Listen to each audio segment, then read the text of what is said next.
Hello, everyone. Can you hear me good? Yes. All right, perfect. My name is Noras Abdelghani.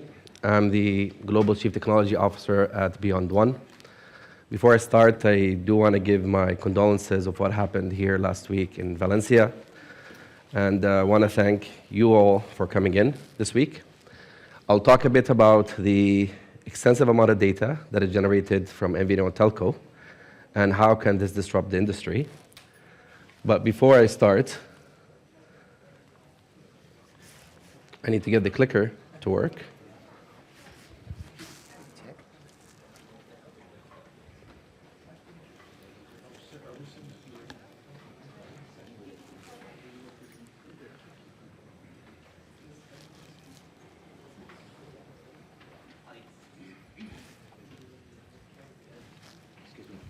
Perfect. Let's try. Okay.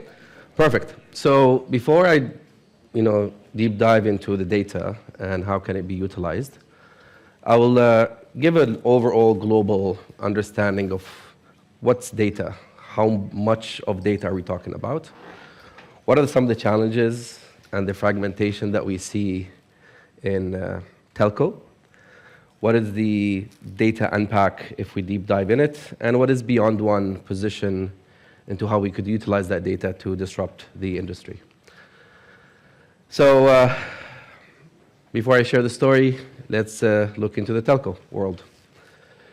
So telecommunication is an extensive and interconnected industry that is essential, is the fundamental of enabling all the global connectivity and sustaining the global digital economy.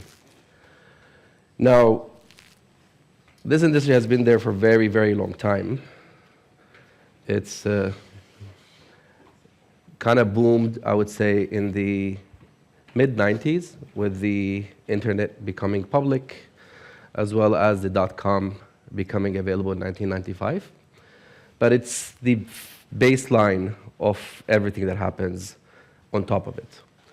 Now, telcos are not only just for connecting, providers.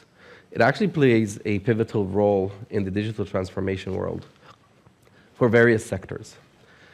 The amount of data that is generated on top of this telecommunication is massive.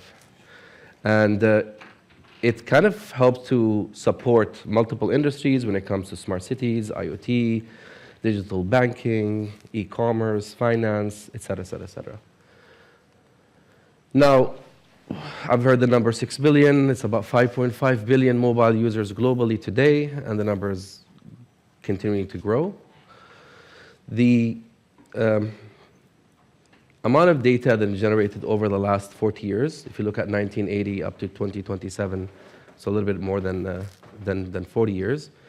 And exabyte, if for those who knows what exabytes are, so we're talking about gigabyte, terabyte, petabyte, and then exabytes. And so it's 1 billion gigabyte.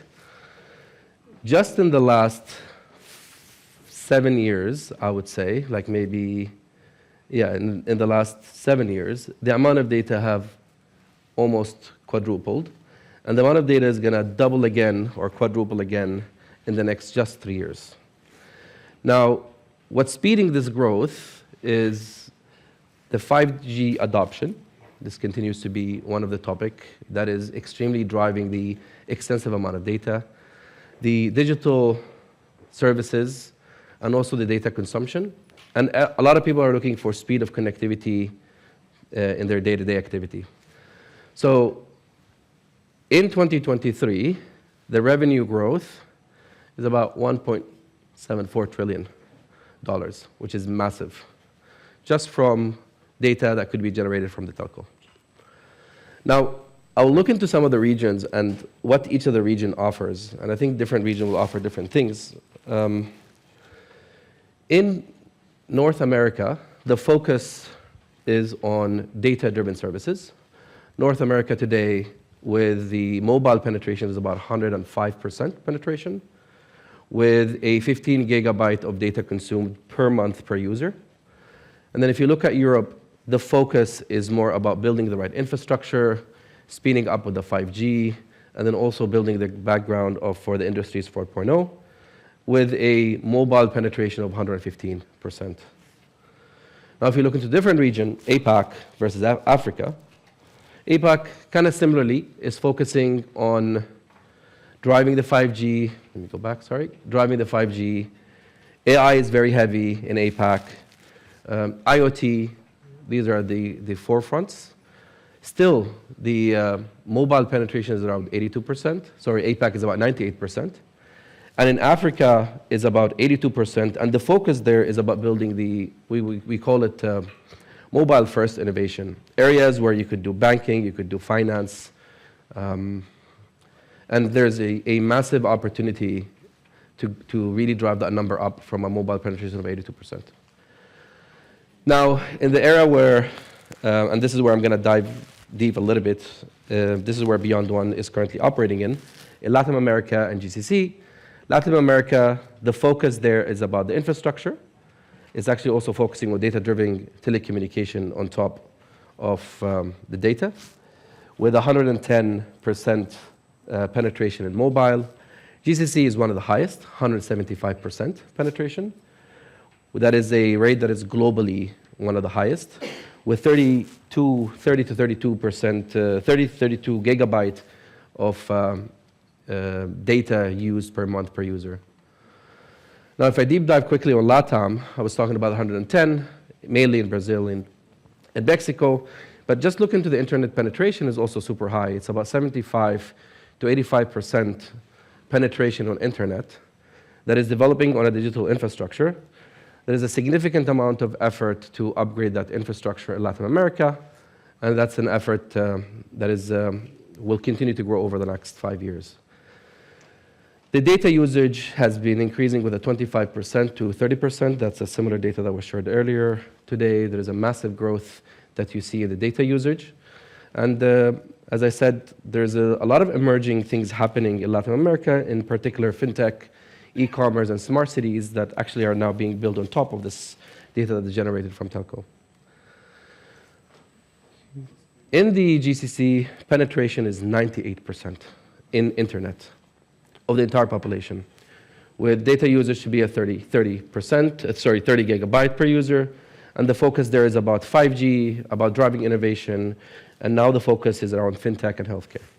Okay, now it's all great, but there's still a lot of challenges that exist today when we talk about telcos and MVNOs. One is about the data systems, and the way I want to look at it is around these data systems are fragmented. So what I mean by data systems, I mean the systems that are built together in order for us to deliver a capability for our consumers, and we call this an MVNO. Multiple boxes that shares tons and tons and tons of data that are fragmented. Now, that fragmentation causes a fragmentation in data, which is reducing our operation efficiency and hinders our real-time decision-making, because information about billing is stored in one system, information about the customer is stored in another system, information about transactions is yet another system. And we try to fix the problem by putting the box around it, but we're not really fixing the inside of what I would call the fragmented data. Now, this also hinders us from doing integrations and increases the integrations of customer insight. So, you know some information about customer from one box, and yes, we talked about CDP, and we want to build a CDP or some sort of CDM. But then it's hard for you to build it because information on transactions or billing is somewhere else, and this kind of talks about the CRM, the network. We don't have a unified system. We talk about the ODA, but we don't talk about how do you fix within the boxes of how you unify this. And this is one area that is really hindering the telco and the MNO overall. Now, infrastructure is yet another problem, and we were listening earlier today about the cloud native and how we do cloud native. In many countries around the world, we're also dealing with regulations. So you cannot move your data to the globe. You cannot move your data to be on the cloud. So you really have to figure out a way of how you innovate by having consistent service quality for local I'm going to say infrastructure, and a global infrastructure. And that local infrastructure needs to be able to run sufficiently and to be delivered in a way that is capable of providing the customers what they're looking for.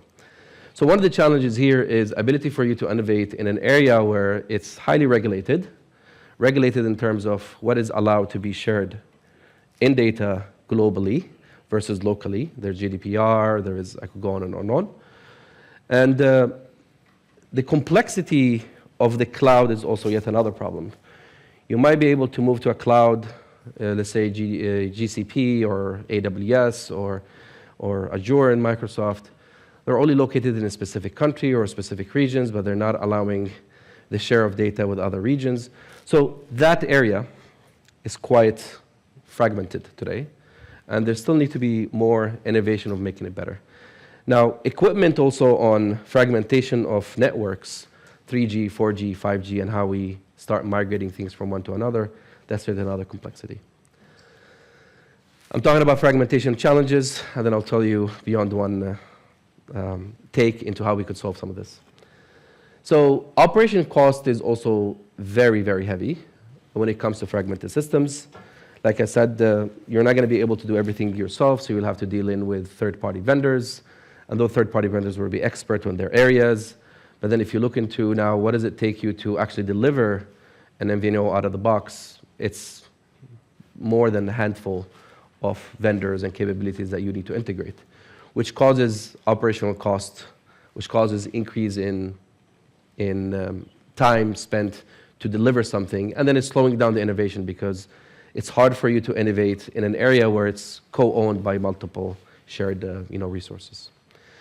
That is also causing a slowdown in decision-making, reducing agility. So this area, yet again, is an area where I continue to see causing a bit of, I'm going to say, due to fragmentation in systems, it's causing a higher operation cost. Now, customer experience, and I think this is the different takes that BeyondONE is looking at it. When we look at customer experience, when we look at it from a product point of view, many companies look at it as how can I personalize the capability or the product to fit it into what customer, or shove it into the customer throat. And that's really opposite of what BeyondONE is all about. What we look into how we could create a hyper-personalized customer experience where customers are jumping into this experience, into that journey, and creating a community for them to come back to and enjoy it. Now, there are at least 25% of telco are equipped to deliver such capability, but this is truly how much was delivered, and the remaining 75% are not being delivered for hyper-personalization. So silo systems, customer satisfaction is quite low. You have to ramp up your customer service support, and that's yet another topic where it's causing this whole kind of loop back. Now, let me pack the data just really quickly. Again, I talked about the 286 exabyte and 700 exabyte that's going to happen in 2025.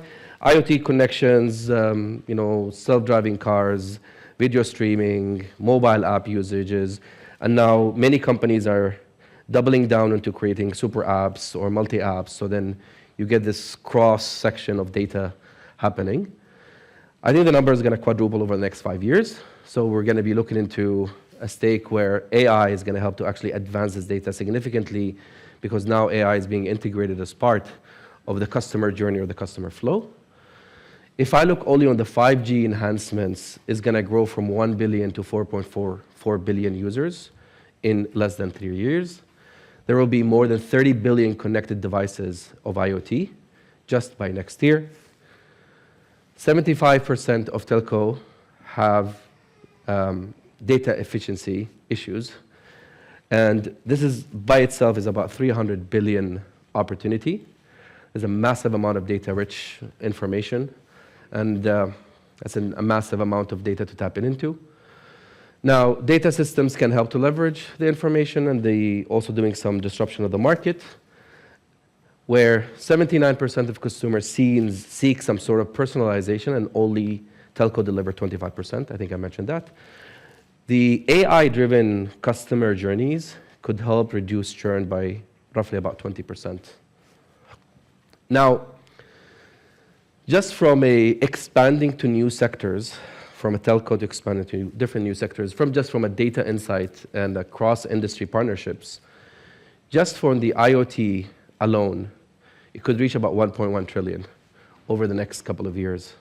Healthcare could reach roughly about 5.5, 600 billion by 2027. Fintech, OTT, OTA, AI is about 1.2 trillion ecosystem. So massive amount of revenue. I talked earlier about 1.74 trillion just on the amount of data generated on telecommunication. Now, just to advance to other industries, you're gonna take your numbers and multiply it by 2, roughly. Now, who's BeyondONE and what do we do? We call ourselves Rebels. We are here to create more colorful and inclusive and connected world for our users. We believe that through technology that we're able to create a human-centric capabilities that people are enjoying, and we are rethinking the personalization from the bottom up. How do we create products from the bottom up for our consumer? We believe that the digital world is still very fragmented. In order for you to do a travel, you will have to open 4 to 5 different apps. You'll have to open the travel app for your ticket. You'll have to open the hotel app to do a hotel. You'll have to open another app to do transportation. And that's not a journey. That's a fragmented experiences that you have to go through. Many companies are trying to solve that problem by basically giving you multiple taps and say, do your travel, book a car, book a hotel, still fragmented.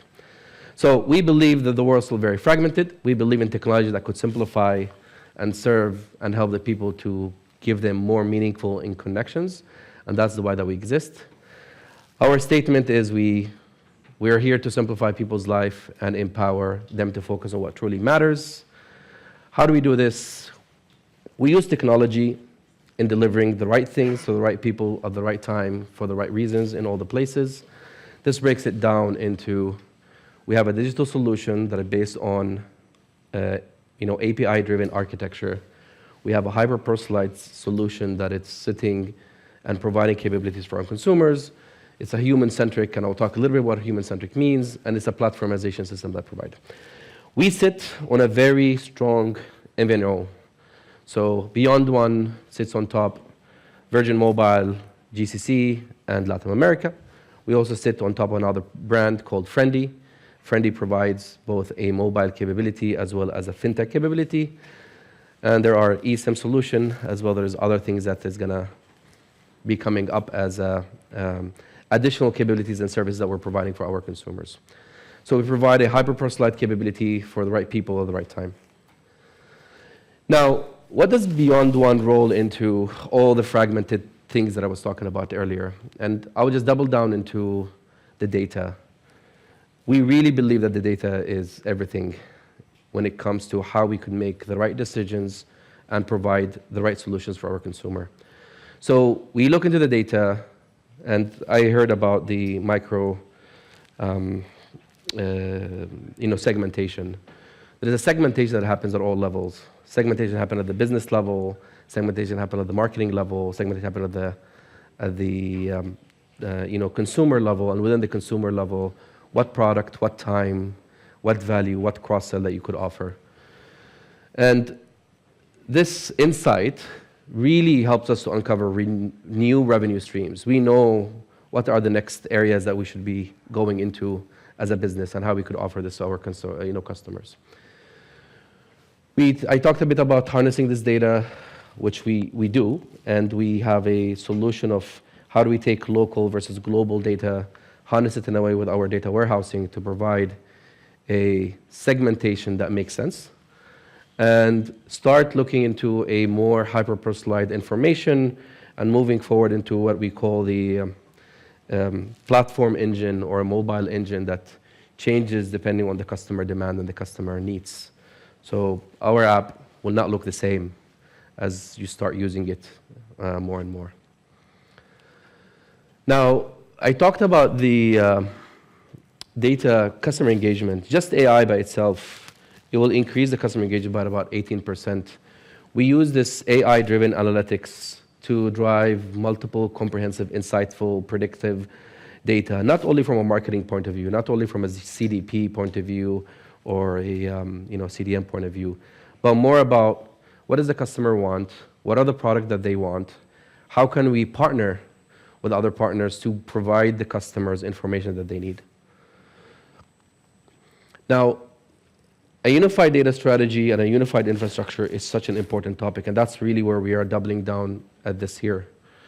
We are looking into how we could provide a local versus global infrastructure, data and infrastructure solution. That data and infrastructure solution needs to have a blueprint. That blueprint should be able to be utilized across the globe, and we're actually actively right now working on what we have built in the GCC to take it and plug and play with in Latin America. The solution that we provided with the blueprint is what have enabled us to kind of do this very quickly. You probably have heard the OSS and BSS in a box. Yes, but it's more important how you start driving some of that data internally from those boxes to start enabling and enhancing customer experiences. Now, we heard about the ODA, which I call it API-driven architecture, which ensure our interoperability with other systems and other tools. Now, we believe in a human-centric results. The less the time that customers spend in our app, the better for us. I know that might be counterintuitive, but honestly, we believe we need our customers to come in, use a journey, repeat that journey, be excited about it, feel part of the community, come and do it once, leave and spend your time with your family or with your loved ones. That's why we say we are building for future vision, human-centric, and it is not product-driven, it is not consumer-driven, it is really human-centric driven. So the time that you spend with your family and friends are more valuable than the time that you'll be spending on the app trying to open 5, 4, 7 different apps in order for you just to complete the journey. Now, we are, like I said, sitting on top of MNO and telco. We are enhancing our capability by harnessing this massive amount of data, and we're collaborating the information with the telco, fintech, and now we're also venturing into other businesses. Now, at BeyondONE, we are inspired to really advancing the world advance faster. We really believe it's time to disrupt for good. We believe it's time to do something better, and we really believe it's time for Beyond. And I think we're just getting started. Thank you, everyone.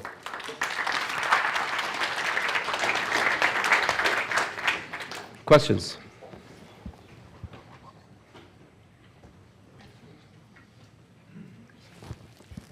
Any questions? There's one here. There we are. There's one down here. Can I show it? Shall we try that? Yeah? Let's do it. Amazing catch. Thanks for the insights, Norris. How easy has it been for you to get this data from your MNO customers? So it's not easy at all because you will have to deal with the regulations and you will have to deal with data privacy is one thing, country regulations is another, regional regulations is a third, extracting, and there is also complexity. Extracting that information from the fragmented systems is yet a fourth thing. Making sure that you're able to harness it in a local data warehouse is a fourth thing.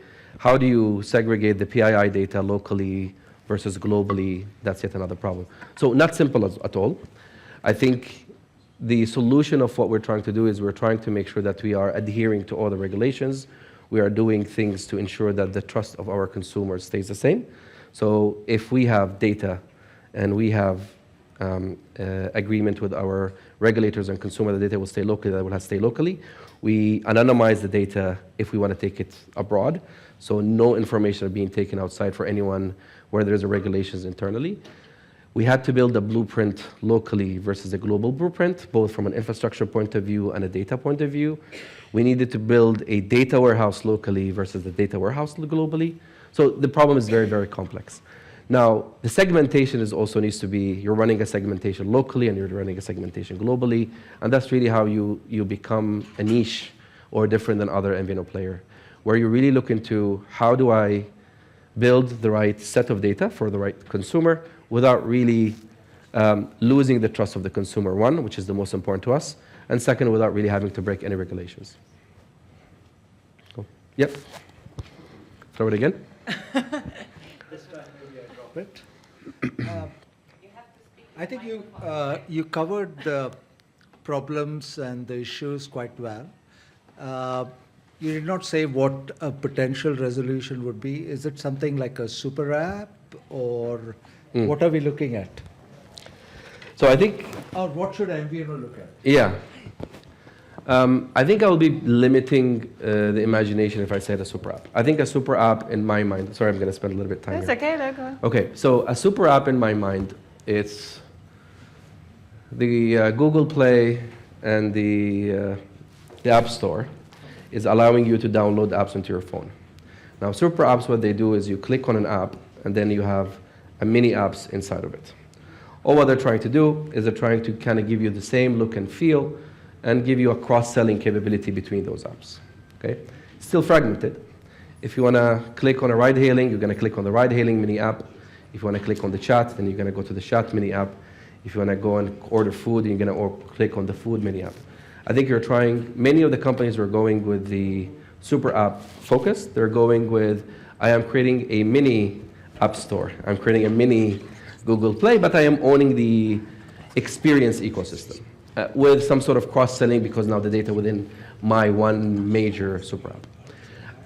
I think that's an approach. That's a step toward going to the final journey. I think the final journey would be, and again, I don't want to limit the imagination, but think of it as an ability for you to go to an app where that app is aware of what you want to do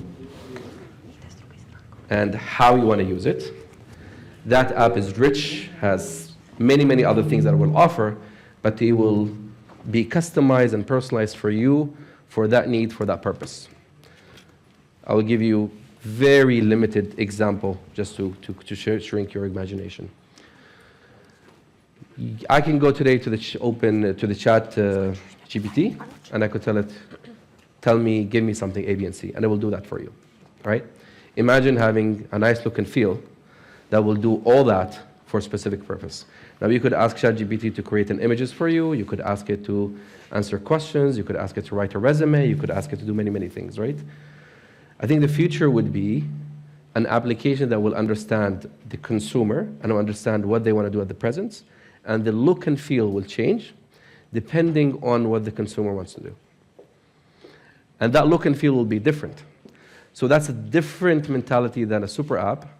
That's more of a building an application that changes depending on what the consumer wants. I hope I answered your question, but it's still... I think because there's been a lot of talk of super app, etc. Yeah, super app definitely is a step toward going there, but I haven't really seen a super app company today that have actually done what we believe you want to do and beyond.